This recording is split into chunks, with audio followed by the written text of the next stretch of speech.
Bom, boa noite. Hoje a gente vai iniciar a parte da teoria que dá sustentação às decisões em relação aos fenômenos não determinísticos. Tá?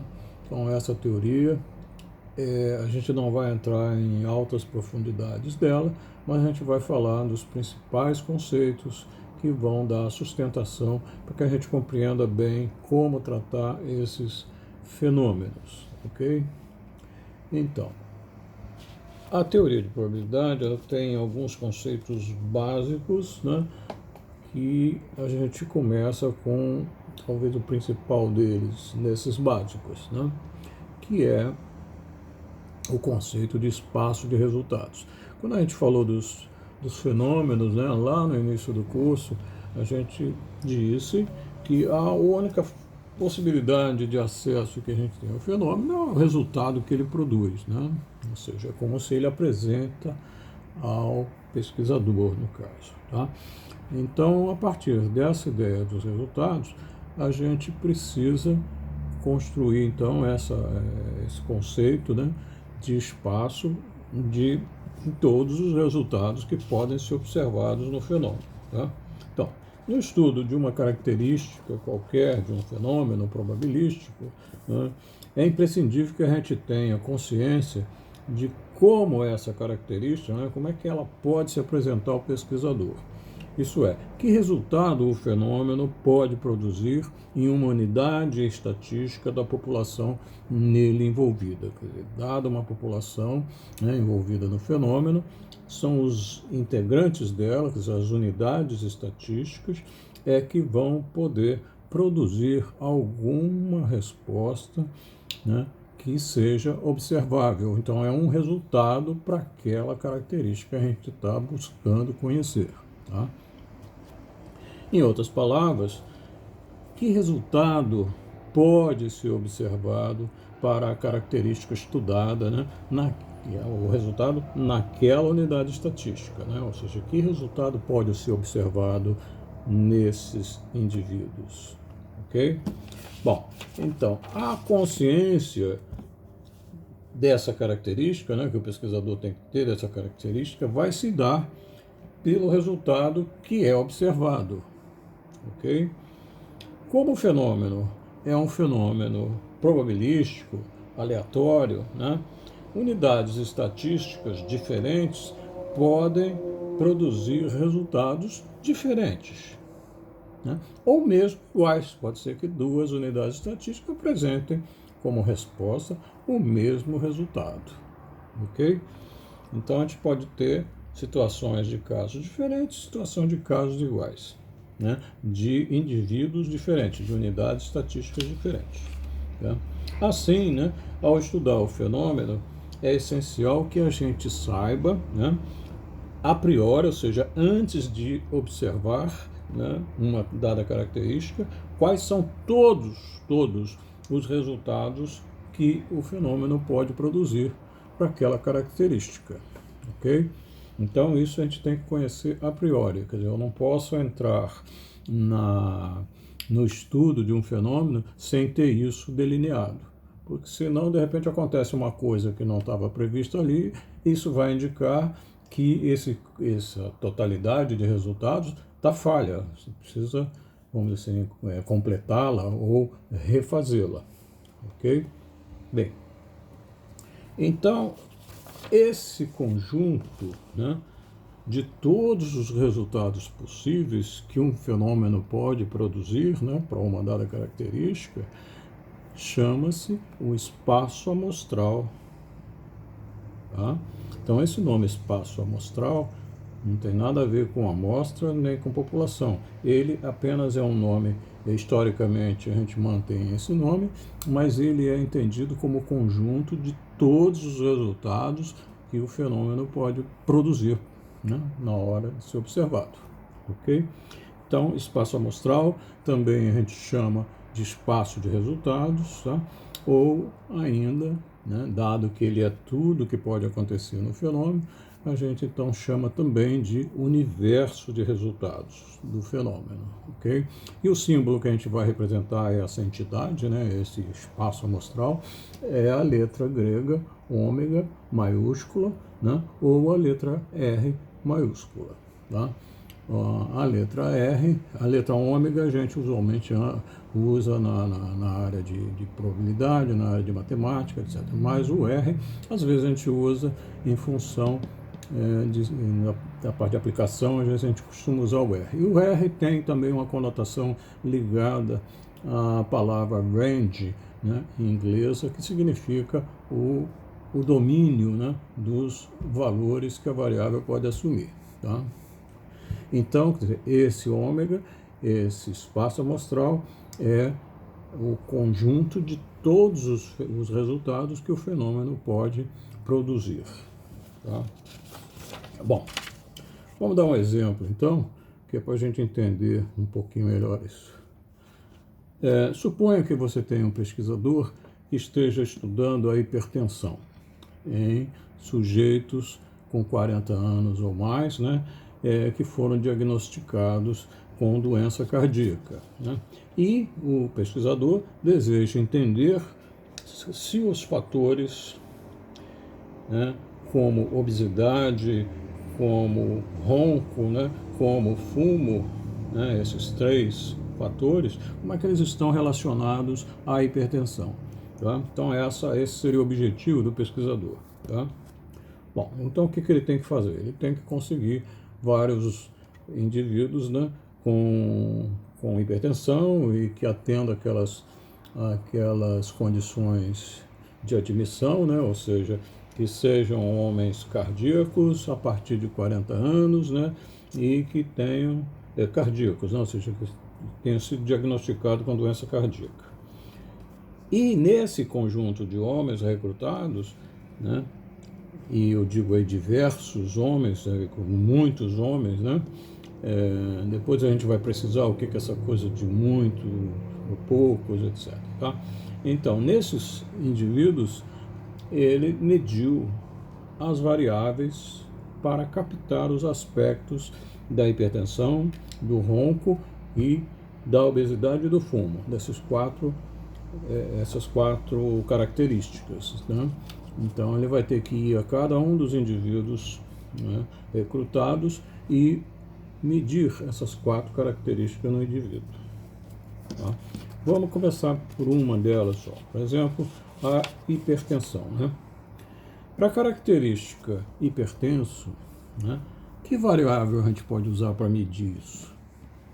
Tá?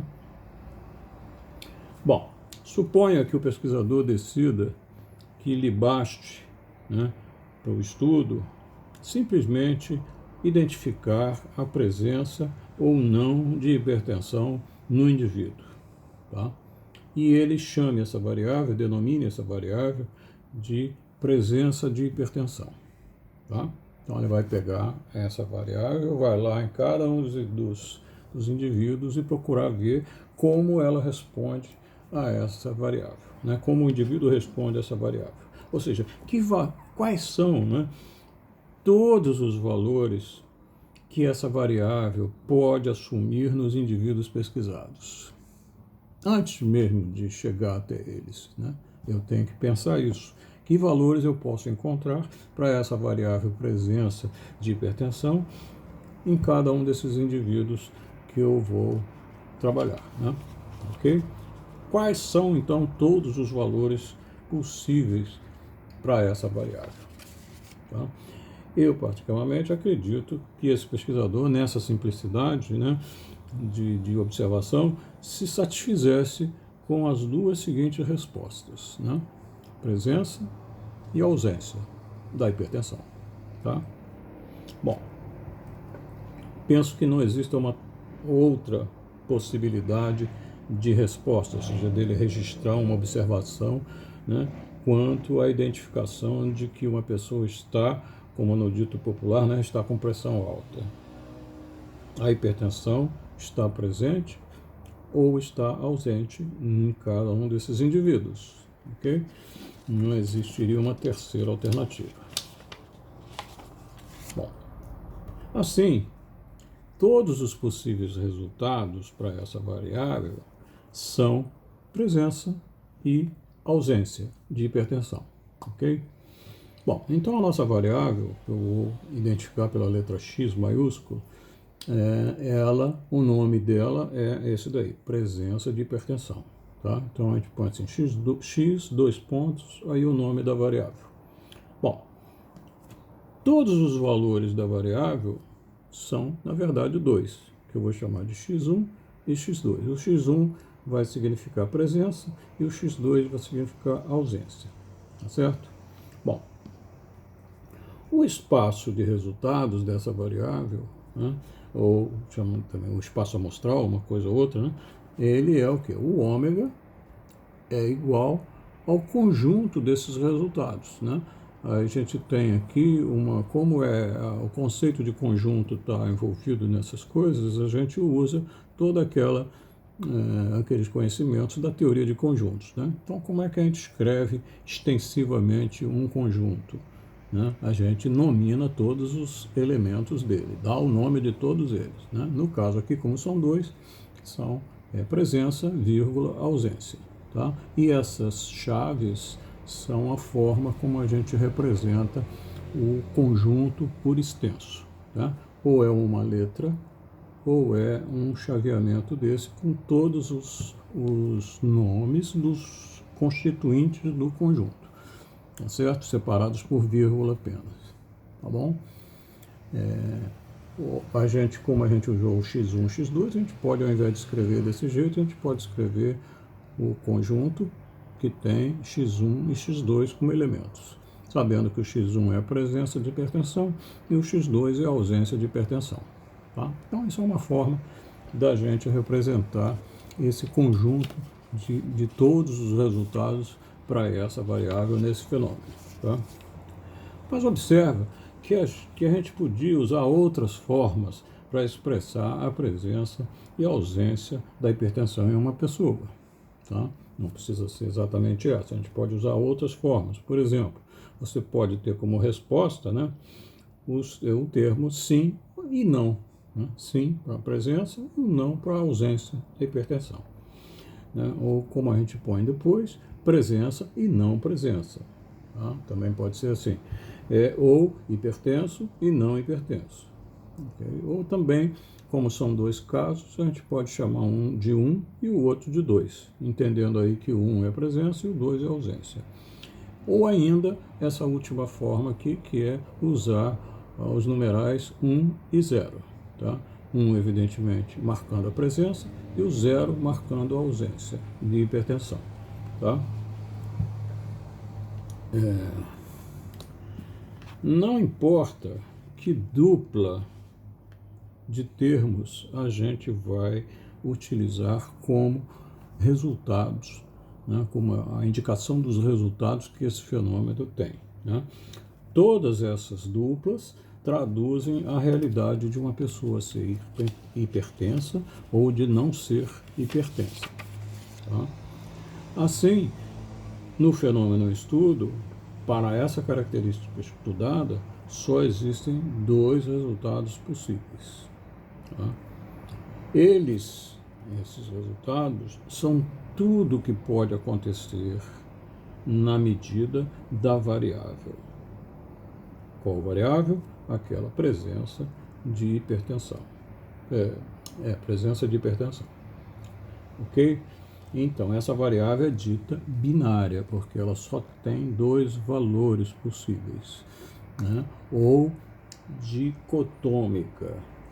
Tá? Então, binária por causa do bi, 2, né, no latim, um prefixo latino, e o diádica, também 2, um prefixo grego. Tá? Então, tanto faz você dizer uma coisa ou outra. Agora que a gente sabe tudo que pode acontecer com a variável, tá? Precisamos ter uma medida que permita medir essa possibilidade de cada um desses resultados. Okay? Então eu preciso, vamos dizer assim, de uma fita métrica para ir lá medir a possibilidade daquele resultado acontecer. Tá? Bom, essa medida chama-se probabilidade. Tá? Então é entendido que probabilidade não é mais do que uma medida. Tá? Então, a medida que mede a possibilidade de um resultado acontecer é chamada de probabilidade e usa-se o símbolo P maiúsculo para representá-la. Tá? Dito de outra forma, a probabilidade é a medida da verossimilhança de um resultado. Né? O quão verossímil ele é dado pela sua probabilidade de acontecer. Assim, no universo onde o fenômeno não determinístico se realiza, é só através dessa medida que a gente tem condição de saber o quão mais possível ou menos possível é que esse resultado ocorra em relação a outro resultado do mesmo espaço amostral. Tá? Alguns serão mais ou menos possíveis que os outros. Então é através da probabilidade que você vai marcar essa diferença. Bom, a medida de probabilidade é um número que se define no intervalo que vai de 0 a 1. Né? Ou seja, esse é o intervalo de possibilidade de resultados para uma probabilidade. Tá? Um resultado que tem a probabilidade 0 é possível, mas esse resultado não é provável. Ou seja, ele não apresenta verossimilhança. Tá?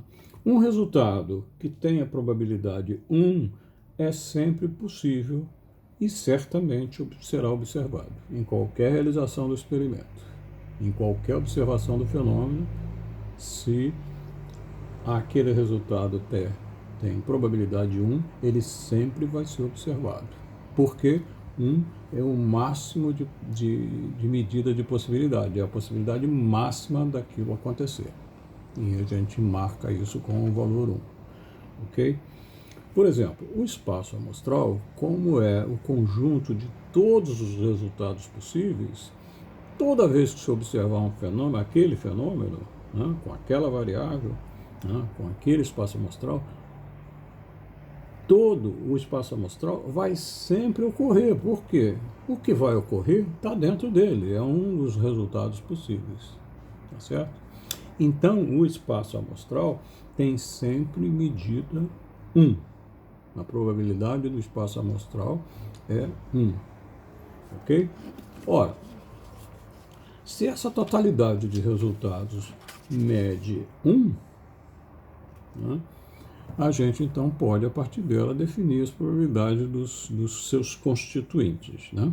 Bom, uma outra coisa que a gente quer chamar a atenção é que as pessoas leigas, né, usualmente costumam confundir probabilidade com porcentagem, né, e apresentar a medida de probabilidade como um percentual. Né? Não raro a gente vê, por exemplo, se você tem uma moeda e lança a moeda e a face que cai para cima e tal, você pergunta, qual a probabilidade da cara? Aí você diz 50%. O leigo fala isso. Tá? Tecnicamente, isso não está correto. Então, a gente vai evitar esse tipo de prática. Tá? Por exemplo, o espaço amostral, você teria que dizer, não, tem probabilidade de 100%. Não, não é isso. A gente diz que tem probabilidade 1. Tá? Que a probabilidade ela só pode assumir valores de 0 até 1. Tá? Bom, por que ocorre esse uso indevido, né, da palavra porcentagem para se referir à probabilidade? Né?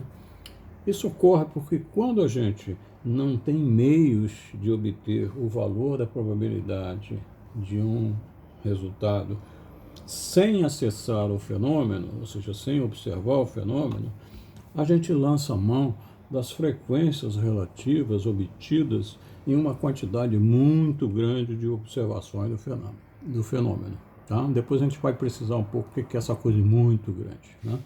Então, se eu observar muitas vezes o fenômeno, eu vou ter, então, um conjunto de dados, né? E a partir desses dados, não sei se vocês se lembram, né, daquelas nossas tabelas aí que a gente fez há tempos, as aulas anteriores, né? A gente chamava essas tabelas de distribuição de frequência, né? E a gente nela buscava conhecer as frequências relativas, ok? Tá? Bom, então vamos aqui o seguinte, considere, aqui está em relativo, considere então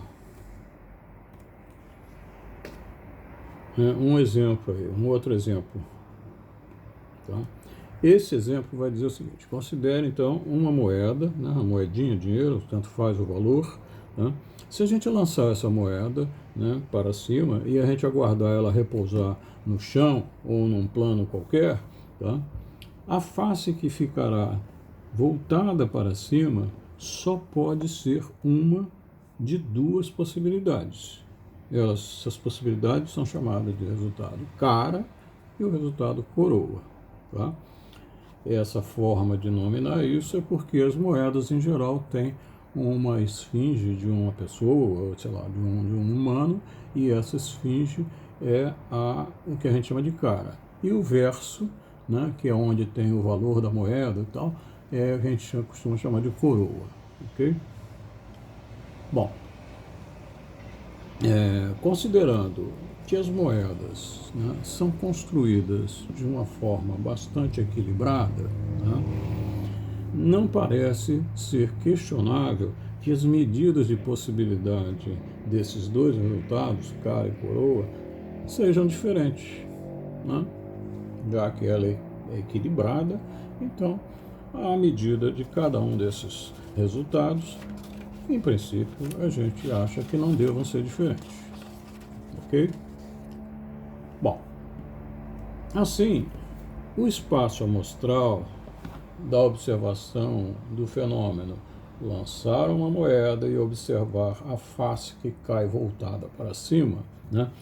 Esse espaço amostral é dito equiprovável. Por que equiprovável? As probabilidades dos dois resultados são iguais, né?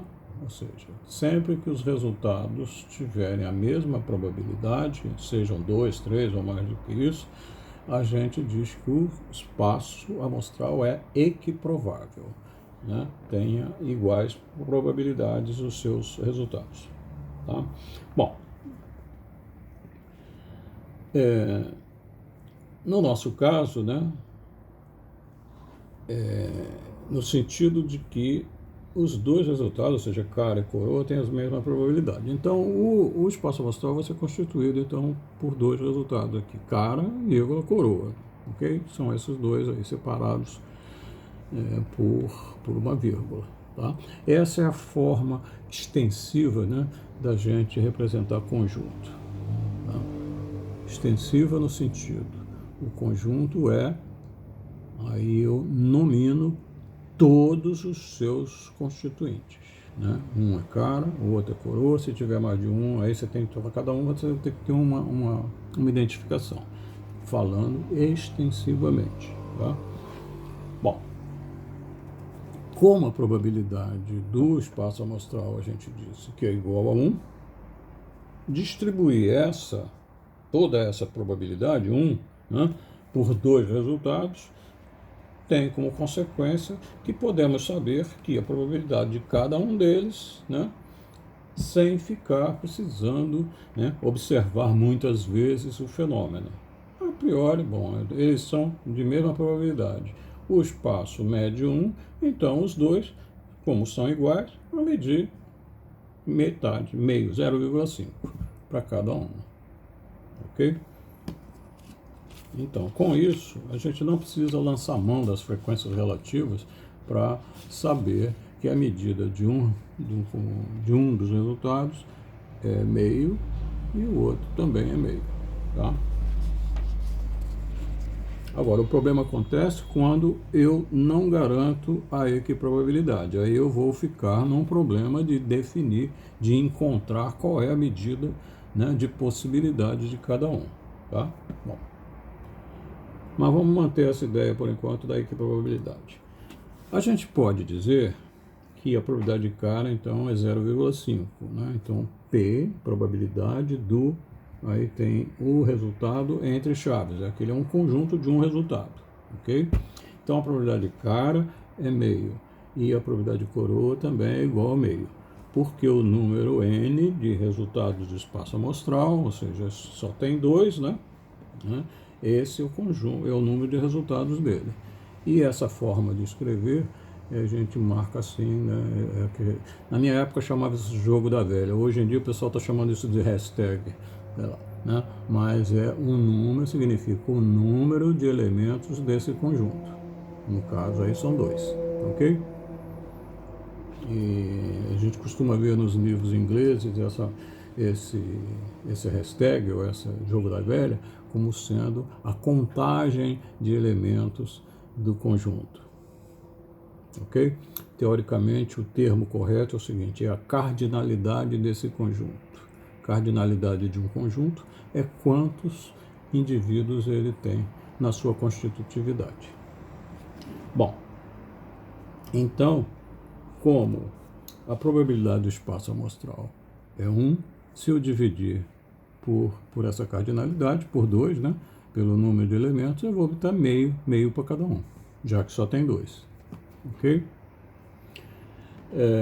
Então, essa forma de atribuir probabilidades aos resultados, deixa eu voltar aqui, essa forma de atribuir probabilidade aos resultados, né, é chamada de determinação a priori de probabilidade. A priori. Eu não preciso ir ao evento, porque antes de ir eu já sei qual é a probabilidade dos seus resultados. Por isso que é a tal história do a priori. Tá?